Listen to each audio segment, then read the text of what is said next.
Kumusta sa inyong lahat?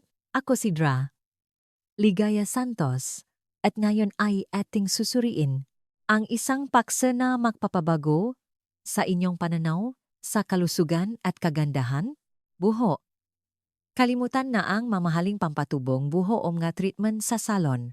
Ang tunay na, dapat nating alagaan ay hindi ang ating anit, kundi ang ating atay. Mayroon lang tayong isang kutsaritangang isang sangkap na kapag inihalo sa ating pang-araw-araw na kape, ay makapapapabatangang ating ng husto, isang, halimbawa si Aling Nena, 65, na nabawi ang kanyang makapal at maitim na buho sa pamamagitan nito. Hindi lamang ito para sa buho, kundi para sa pangkalahatang detoxification ng atay, paggupas ng mga pekas sa muka, at katawan na hindi madaling mapagod. Kung isa ka sa mga sumusuko na dahil sa edad, ang video na ito ay para sa iyo. Ito ay hindi lang isang paraan ng pagpapatubong guhok, kundi isang teknolohiya ng pagpapabata sa antas ng selular. Simula ngayon, ang buhay mo ay mababago sa tulong ng mga sangkap na mabibili mo sa mapalengke at supermarket. Ipinapangako kong hindi mo pagsisisihan ang panonood nito. Sa aking channel, nagbibigay ako nga tips at impormasyon para mapahabang buhay at mapabuti ang kalusugan ng mga may edad 60 pataas. Para hindi mo mapalampas ang aking mga bagong impormasyon, mag-subscribe na ngayon dahil mahalaga ang kalusugan. Inuuna ko ang mga siyentipikong basehan at detalyadong pamamaraan kahit mahaba ang video. Kung gusto mong maging malusok at makakuha ng malalim na pag-unawa, siguradong makakatulong ito sa iyo. Kung nagmamadali ka, maaari mong gamitin ang bilis ang playback o ang talanang nilalaman. Tara na't simulan. Bakit atay hindi anit? At bakit kape ang solusyon? Alam niyo ba ang konsepto sa tradisyonal na medisina na buho ay sobra nga? Dugo? Literal, itong nanganghulugan na ang buho ay nabubuo mula sa mga sustansya ng dugo na naiwan matapos may pamahagi sa buong katawan. Ibig sabihin, para sa katawan, ang buhok ay isang bahagi na hindi kasing priority nga vital organs. Ano ang mangyayari kung pagod ang iyong internal organs o malapot ang iyong dugo? Susubukang protektahan ng katawan ang puso at utak, kaya walang sustansya ang matitira para sa buhok. Ang resulta nito ay puting buhok, pagnipis, at pakalagas. Ang atay ang malaking pabrika na namamahala sa ating dugo at nag-imba ng mga sustansya. Kung hindi malusok ang atay, hindi ito makakagawa ng dekalidad na dugo at hindi makakarating ang mga sustansya sa buho. Hindi lang ito lumang paniniwala.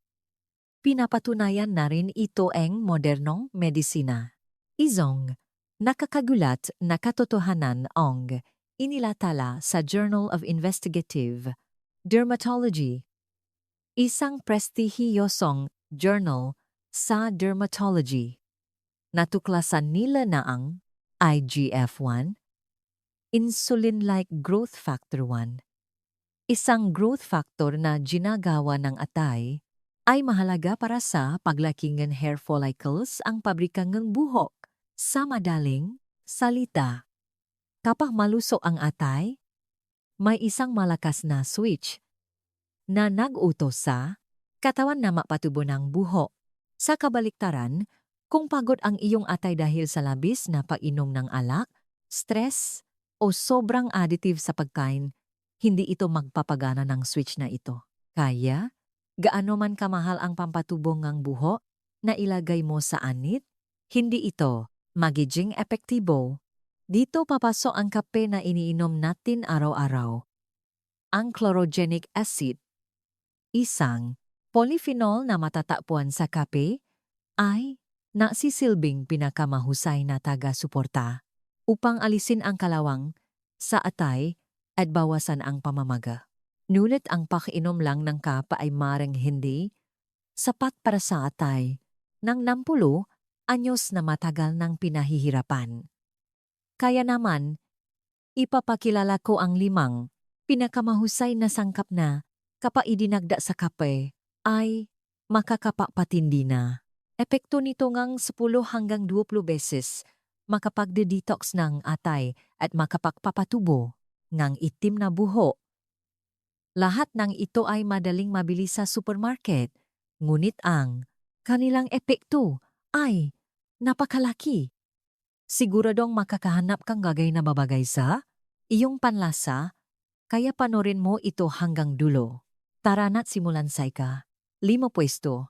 Top 5 pinakamahusay na dagda sa kape para sa atay at buhok. 5 pwesto. Cinnamon. Cinnamon. Yung inilalagay sa apple pie? Maaring ganyan ang nasa isip mo. Ngunit ang cinnamon na ito ang magpapabalik sa daloy ng dugo sa anit at magpapaayos ng ugat. Ang ating anit ay may maraming maliliit na capillaries. Ang mga maliliit na ugat na ito ang nadadala ng sustansya sa buhok. Ngunit paglampas ng edad 60, ang mga capillaries na ito ay nasisira na nakreresulta sa host vessels MHUHAT na hindi na dinadaluyan ng dugo.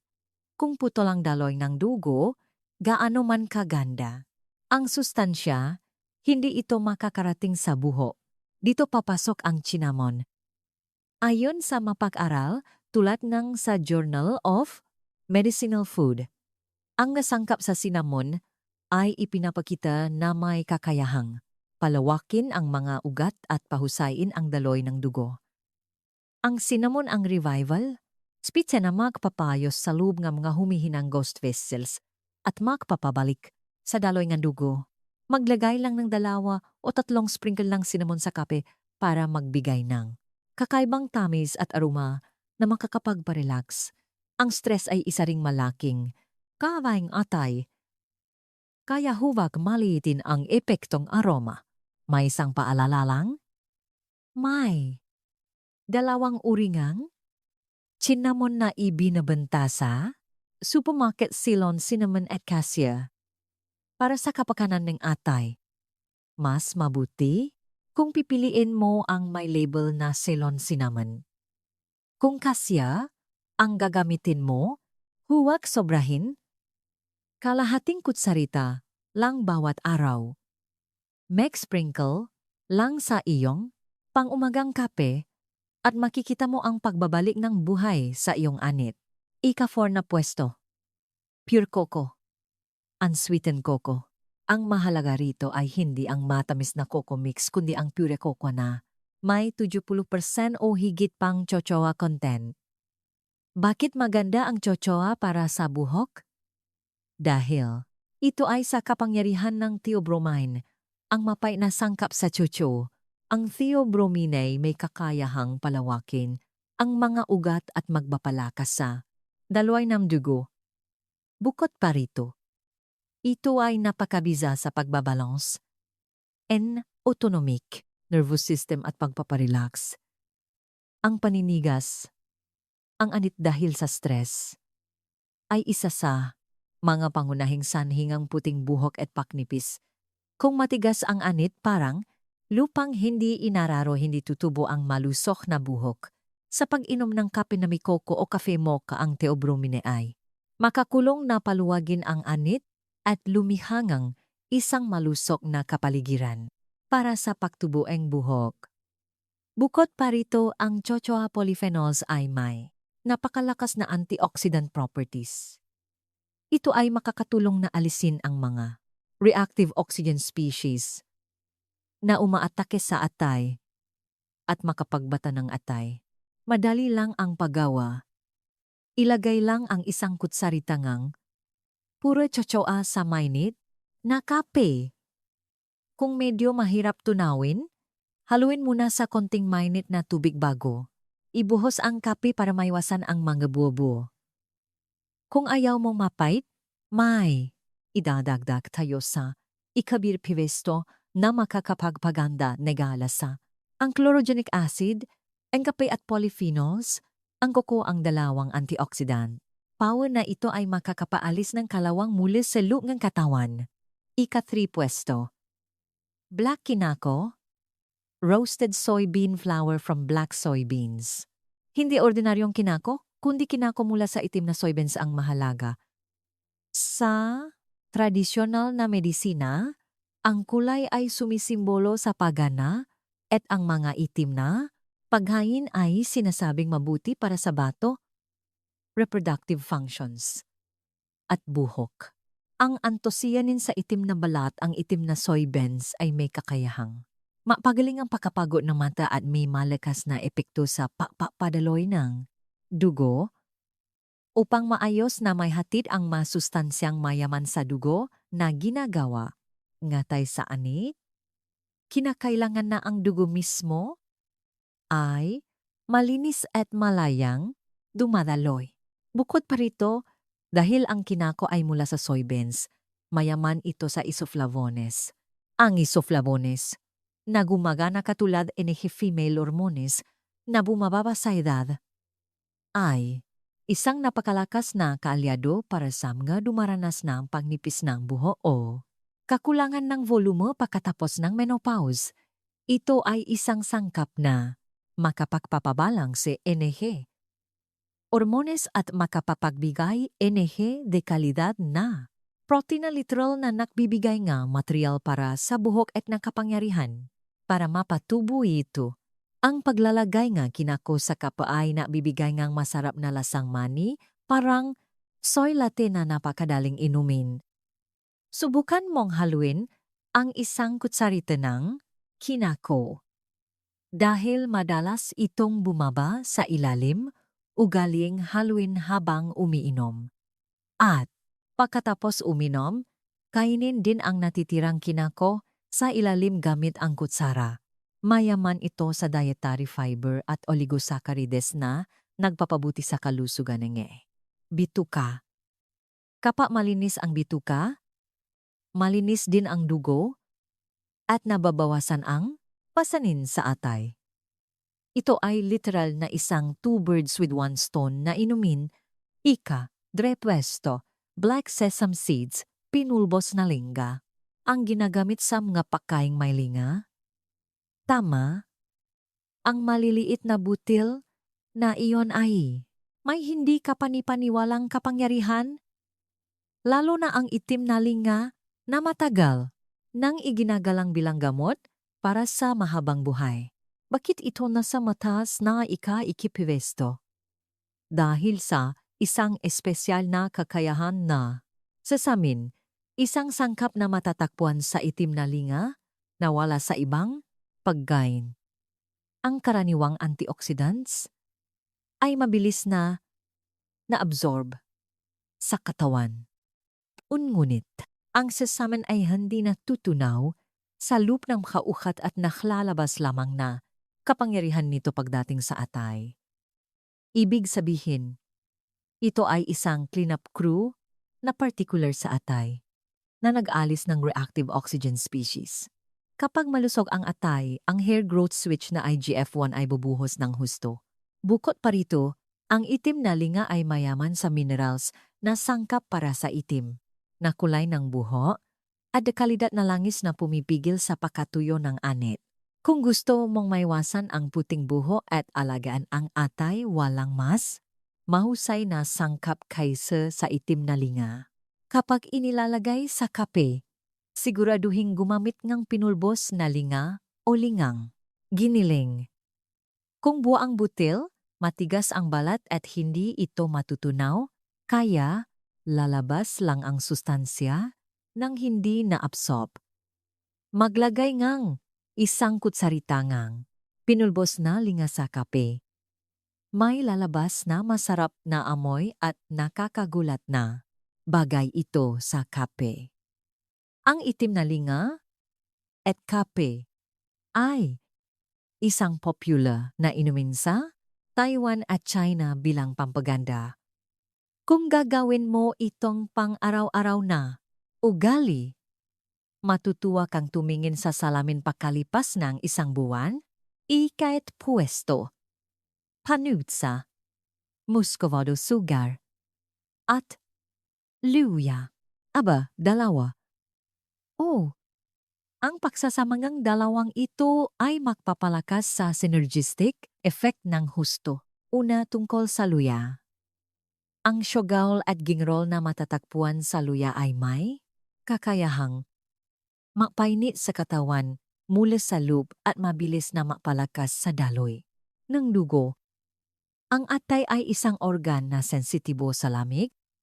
Kung malami ang katawan, bumababa ng husto ang detoxification function ng atay. Ang pagpainit. Internal organs gamit ang luya ay batayang-batayang para mapalusog ang atay at masiguro ang daloy dugo sa anid. Pagkatapos, isama mo ang panutsa. Hindi puting asukal, ha? Ito ay panutsa, ang asukal na hindi pinroseso at mayaman sa minerals. Sa tradisyonal na medisina, ang panutsa ay sinasabing isang pagkain na nakpapaluso sa atay.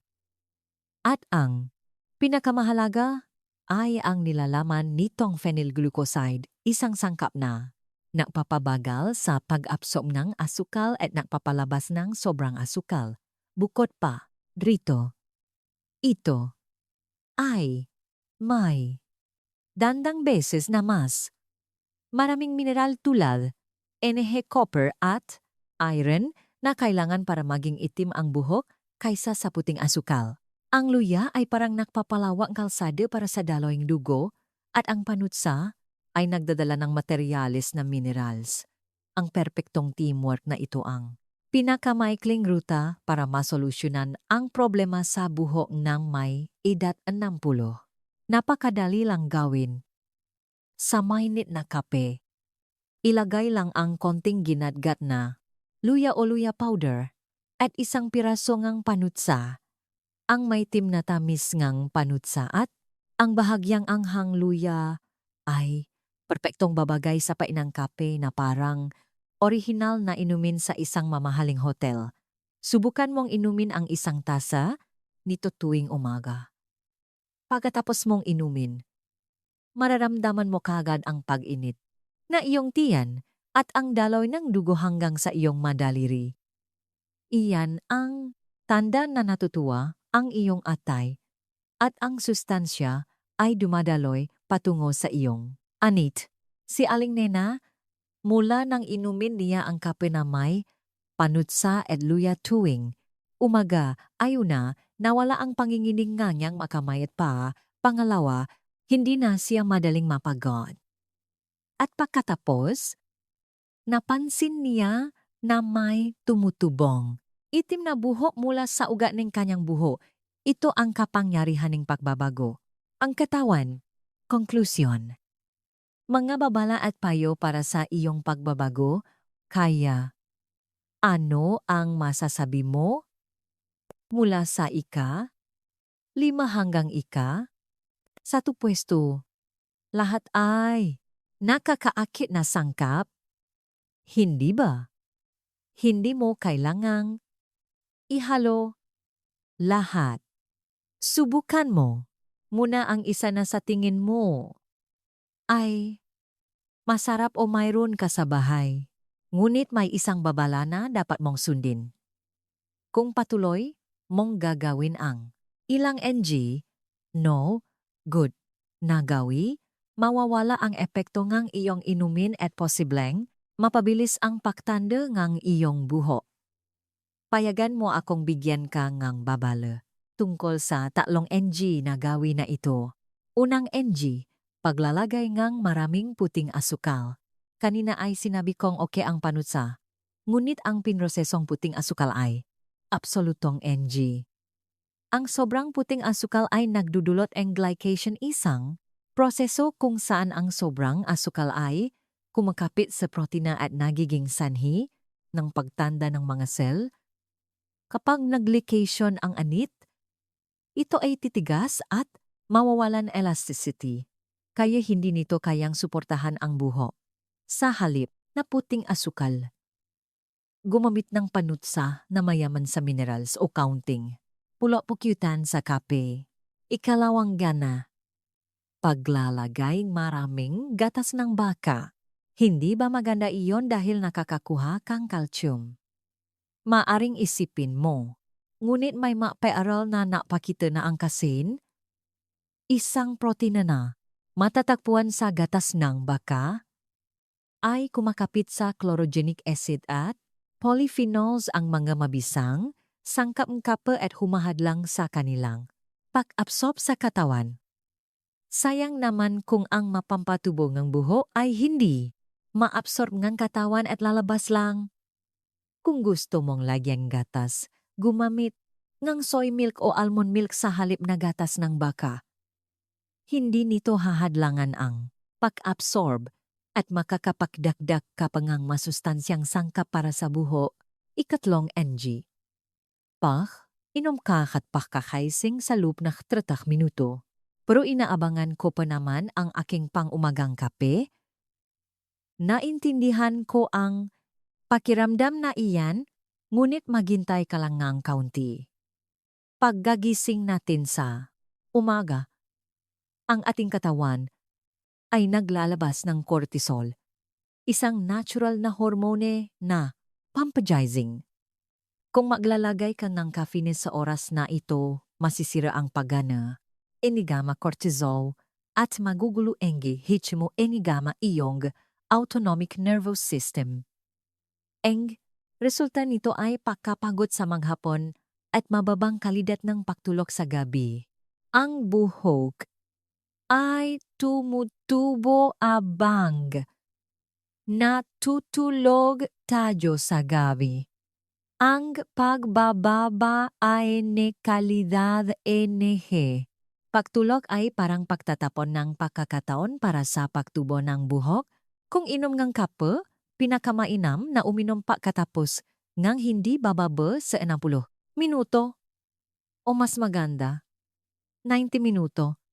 Pagkatapos mong magising, kumain ng almusal, magpahinga, at uminom ng kape sa mga 10 ng umaga.